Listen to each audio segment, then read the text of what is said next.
I never loved you. That was all Nolan Cross said across the breakfast table, like he wasn't breaking his wife, like 11 months of marriage could be erased with one clean sentence. Outside New Orleans, rain slid down the mansion windows. Inside, Lila Hartcross stood barefoot on cold marble, watching her mother's porcelain coffee cup shatter at her feet.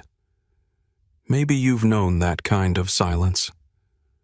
The moment someone you loved finally says the thing your heart already feared. But this story is not just about betrayal. It's about the morning a crime boss thought he was dismissing a quiet wife and instead awakened the one woman who could destroy everything he owned. Stay with this story until the end. Like the video. And tell me in the comments what city you're watching from tonight. The rain did not stop after Nolan Cross walked out of the dining room. It kept tapping against the tall windows, soft and steady, like the house itself was pretending nothing had happened. Lila stood beside the long table with broken porcelain around her bare feet, and her hands still curved around the shape of the cup that was no longer there.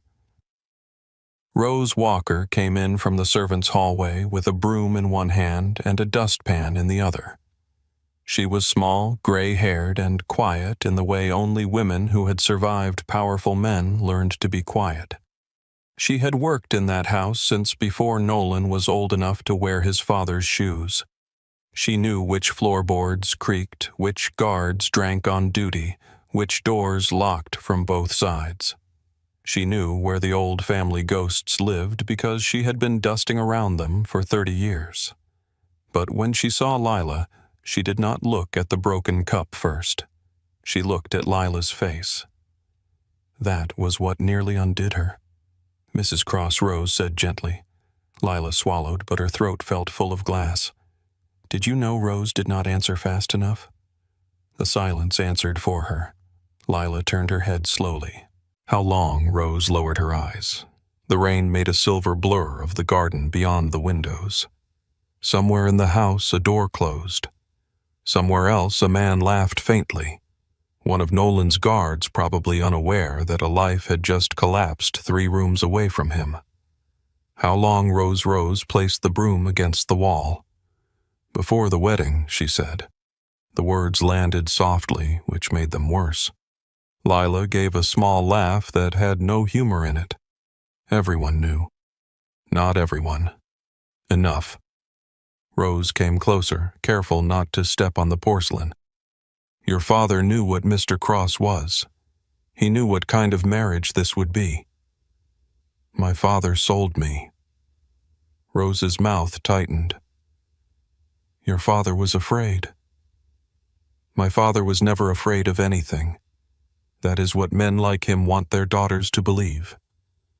Lila stared at her. For most of her life, Raymond Hart had been a portrait hanging above every room she entered. The king of the Gulf Coast.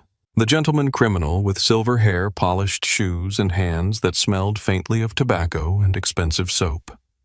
He kissed her forehead every night when she was a child.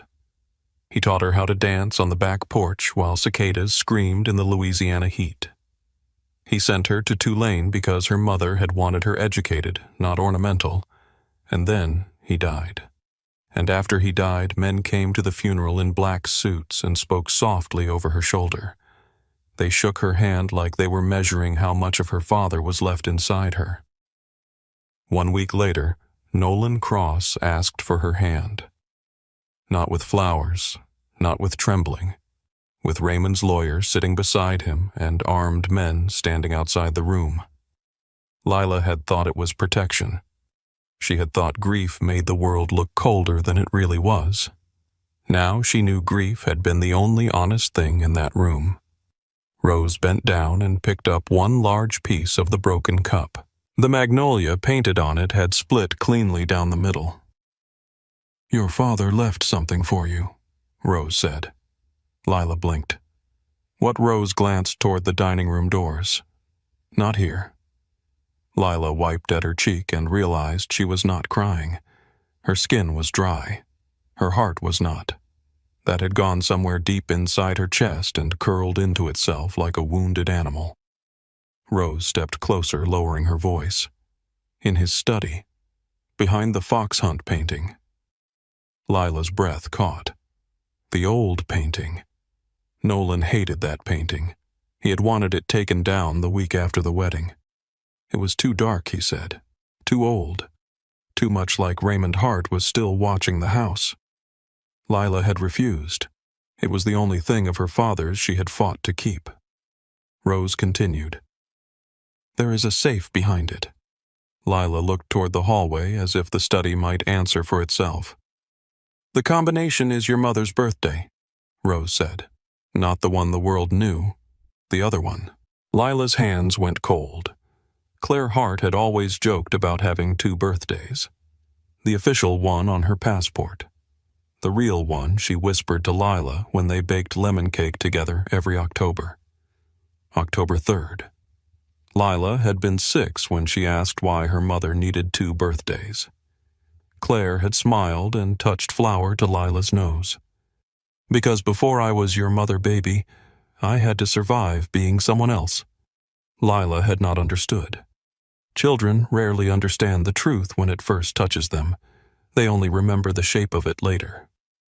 Rose picked up the broom again and began sweeping, but her hands trembled. You need to go now, she said. Mr. Cross has a meeting in the city.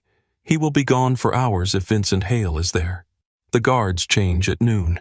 The east gate is blind for 12 minutes. Lila stared at her. You know that I know everything that keeps women alive in this house. The words moved through Lila like a match catching paper. Alive, not happy, not loved. Alive. She looked down at her left hand. The wedding ring glittered under the chandelier. 4 carats, white diamond, platinum band. Nolan had chosen it himself. When he slid it onto her finger at the altar, his touch had been cool and steady. She had mistaken steadiness for strength. She had mistaken possession for protection. The priest had said, "What God has joined together, let no man put asunder." Nolan had not looked at her when he said, "I do." Now she knew why. Lila stepped away from the table. A shard of porcelain cut the bottom of her foot. She did not make a sound.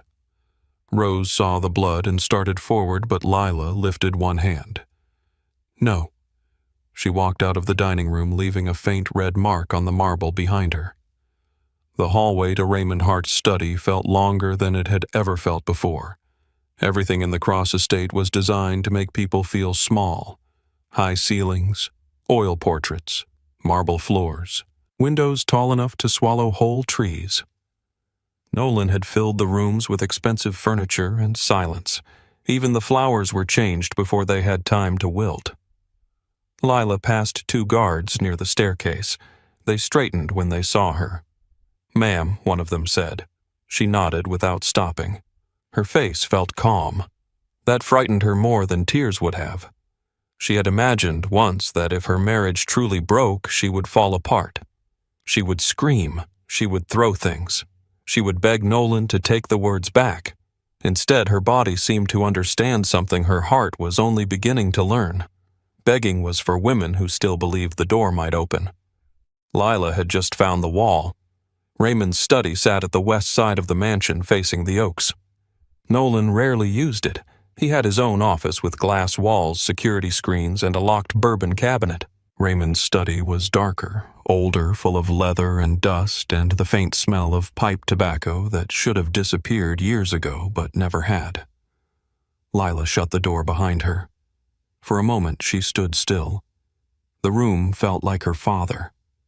Not the father in newspapers. Not the man men called Mr. Hart with fear hidden under respect. Her father.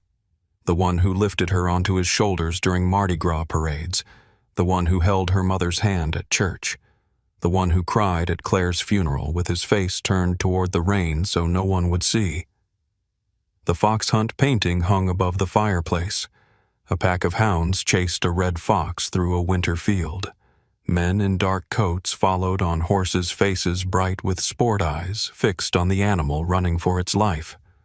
Lila had always hated it. Now she understood why. She crossed the room and gripped the frame with both hands. It was heavier than she expected. For a moment it resisted her. Then it shifted, scraping against the wall. Behind it was a square steel safe. Lila's pulse beat in her ears. She touched the dial. October 3rd, 1979. The first turn clicked too loudly. She stopped and listened. Nothing. The second number. The third. The safe did not open. Her heart slammed once. "No," she whispered. She tried again, slower. Still nothing. Lila closed her eyes. Her mother's voice came back to her, soft and amused. "Before I was your mother, baby, I had to survive being someone else. Someone else. Not Claire Hart, Claire Mason." The name on the old documents in the cedar chest, the ones Lila found when she was 13 and her mother laughed too quickly before taking them away. Lila remembered the second birthday now. June 21st.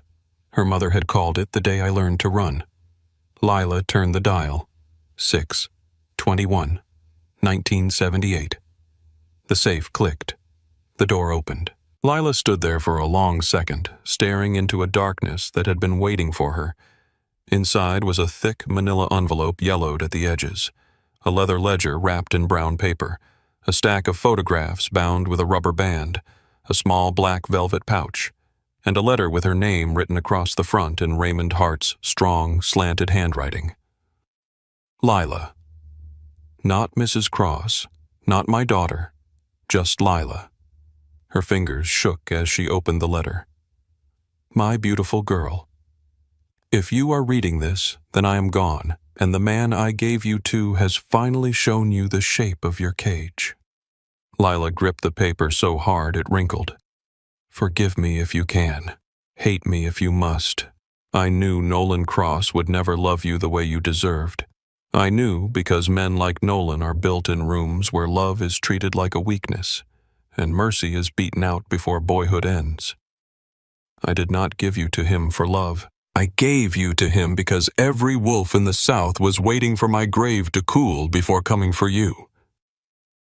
The words blurred. She blinked until they sharpened again. Nolan could keep you alive. That was the bargain. But I never trusted any man completely, not even the one who became your husband. Inside this safe is the truth behind the empire I built. The debts owed, the routes used, the judges bought the saints who were sinners, and the sinners who owned saints. It is enough to free you. It is enough to bury men who believe they are untouchable. Do not use it for revenge, unless revenge is the only road left. Use it to walk away. Use it to become the woman your mother saw every time she looked at you. I loved you. I failed you. Both things are true. Papa. Lila read the letter once, then again. There was love in it. There was cowardice, too. The two sat side by side, ugly and intimate, like old relatives forced into the same pew at a funeral. She lowered herself into her father's leather chair. For a few seconds, she let herself be a daughter. Just a daughter. Then she reached for the ledger. The leather cover was worn smooth at the corners. Raymond had carried books like this when she was a child. She used to think they held grocery notes, phone numbers, maybe prayers. Men like her father always seemed to be writing things down after church. She opened it. The first pages were filled with names, dates, amounts, initials, abbreviations she did not understand. Then photographs slipped from the back. A judge from Baton Rouge standing on a dock with Raymond. A police captain smiling beside Nolan's father, Arthur Cross. A state senator leaving a hotel with a woman who was not his wife. A preacher Lila recognized from television standing beside three men she had seen at her wedding. The ledger was not a diary. It was a map of rot. Her eyes moved down one page, catching familiar names and strange codes. Then she stopped. Arthur Cross. Payment confirmed. $3.2 million. Baton Rouge. November 2018. The room seemed to tilt. Arthur Cross had died in his sleep. That was what everyone said. His heart had failed. Nolan had been 29 when he inherited the Cross Syndicate, his face carved into stone at the funeral. Lila had seen pictures. The whole city had watched a son become a king beside an open grave. But Arthur Cross had not died. He had been purchased, and Raymond Hart had paid. Lila closed the ledger with both hands. The sound was small but final. If Nolan saw this, everything would change. He would know her father had murdered his father. He would know the marriage was not only loveless, it was built over a grave. Lila stood too quickly and knocked the chair back. The room did not feel like her father anymore. It felt like a trap. She gathered the ledger, the envelope, the photographs, and the velvet pouch. Inside the pouch was a silver cross on a thin chain, her mother's. Lila recognized it by the tiny dent near the bottom from when Claire dropped it on the kitchen tile while making Sunday breakfast. Lila pressed the cross to her mouth. For the first time that morning, tears came. Not many, just enough to remind her she was still alive. Then she wiped them away with the back of her hand. The clock on the mantel read 11:46. The east gate would go blind at noon. She had 14 minutes. Lila put everything back into the envelope except the cross, which she clasped around her neck. It rested cold against her skin. She replaced the painting as carefully as she could, though one corner hung slightly crooked. Let Nolan notice. Let him wonder. She opened the study door and stepped into the hallway. The house continued breathing around her. Men talking low. A vacuum running somewhere upstairs. Rain against glass. The ordinary music of a prison before the prisoner runs. Lila went to her bedroom. The room looked obscene to her now. Silk curtains, white roses, a bed big enough for two people who had never truly shared it. Nolan's gifts lined the vanity like apologies that had never learned to speak. A diamond bracelet, a bottle of perfume from Paris, a necklace she wore to dinners where men discussed blood over red wine and called it business. She pulled a leather overnight bag from the closet. Her hands moved quickly. Jeans, a sweater, a plain shirt, underwear, passport, a small roll of cash hidden inside a tampon box. She had skimmed it from the household account for months without knowing why. Maybe some part of her had been packing long before her hands did. She changed out of the blue dress and into dark pants, a gray sweater, and low boots. She wrapped the envelope in a cardigan and placed it at the bottom of the bag. Then she stopped at the nightstand. Her ring caught the light. Lila twisted it once. It resisted. Her finger had grown used to the weight. She pulled harder. The diamond slid free. Her hand looked naked, younger somehow, like it belonged to the girl she had been before men started deciding what she was worth. She placed the ring on Nolan's side of the nightstand. For a moment, she almost left without a note. Then she opened the drawer and took out a sheet of cream stationery. Across the top in gold script it read, Lila Hart Cross. She stared at the name. It looked like a sentence. She picked up a pen and wrote 3 words. You were right. She folded nothing, hid nothing, explained nothing. The ring sat beside the note like a period at the end of a life. A soft knock sounded. Lila turned sharply. Rose entered without waiting. She carried a black raincoat and a scarf. Put these on. Lila took them. Rose, if he finds out you helped me. He will. Lila's throat tightened. Then come with me. Rose smiled, but it was a tired thing. Baby, I have been running in place inside this house since before you were born. My road ends here for now. No. Rose stepped forward and gripped Lila's face in both hands, sudden and fierce. Listen to me. Do not let panic make you polite. Do not use your cards. Do not call anyone from your old life. If a man says Nolan sent him to help run the other way, if someone calls you Mrs. Cross, they are not safe. You are Lila Hart until you choose another name. Lila nodded, tears pressing behind her eyes again. Rose reached into her apron pocket and pulled out a prepaid phone. It has one number in it. Mine. Use it once if you must. Then break it. Lila took the phone. Rose's hands lingered over hers. Your mother was braver than all of them, Rose whispered. Do you hear me? All of them. Lila could not speak. She threw her arms around Rose. The older woman held her tightly, rocking once, just once, the way Claire used to do when thunder scared Lila as a child. Then Rose pulled away first. Go. The servants' corridor smelled of lemon polish, old wood, and coffee. It ran behind the grand rooms, narrow and dim, the hidden artery of the mansion. Lila followed Rose past the laundry room, past the kitchen, past a young maid who looked up once and then quickly looked away. At the back door, Rose stopped. Beyond it, the garden stretched wet and green beneath the gray sky. The east gate stood past the hedges, half hidden by cypress trees. Lila could see no guard. Her pulse became a drum. Rose opened the door. Cold rain kissed Lila's face. Walk, Rose said. Do not run unless someone calls your name. Lila stepped outside. The gravel path crunched beneath her boots. The bag felt heavier with every step. Not because of the clothes, because of the ledger, because of her father's letter, because of Arthur Cross's name written in dark ink, because a dead woman's cross lay against her heart. Halfway across the garden, she heard a voice behind her. Ma'am Lila's body turned to ice. One of the gardeners stood near the hedges with pruning shears in his hand. He was young, no older than 20. You forgot your umbrella, he called. For one terrible second, Lila could not move. Then she lifted one hand in a small wave. I'm just going to the greenhouse. The lie came out smooth. Too smooth.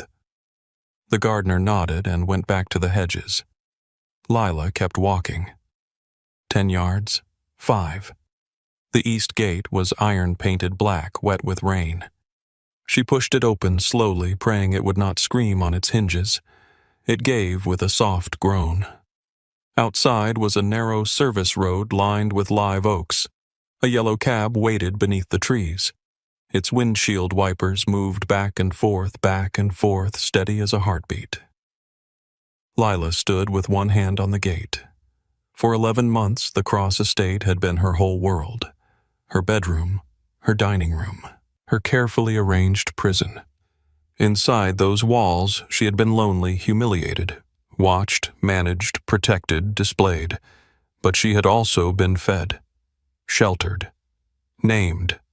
Outside the gate was rain and no plan.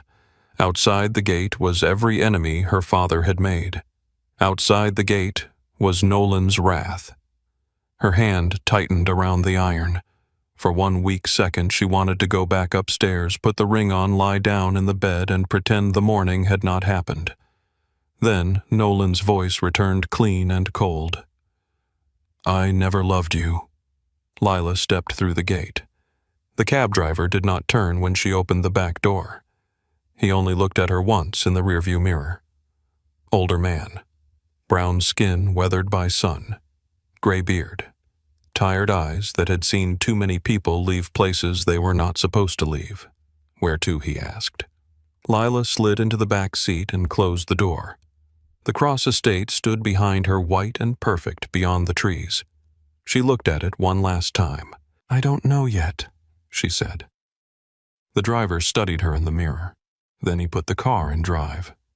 The cab pulled away from the curb slow enough not to draw attention, fast enough that the gate began to shrink behind the rain.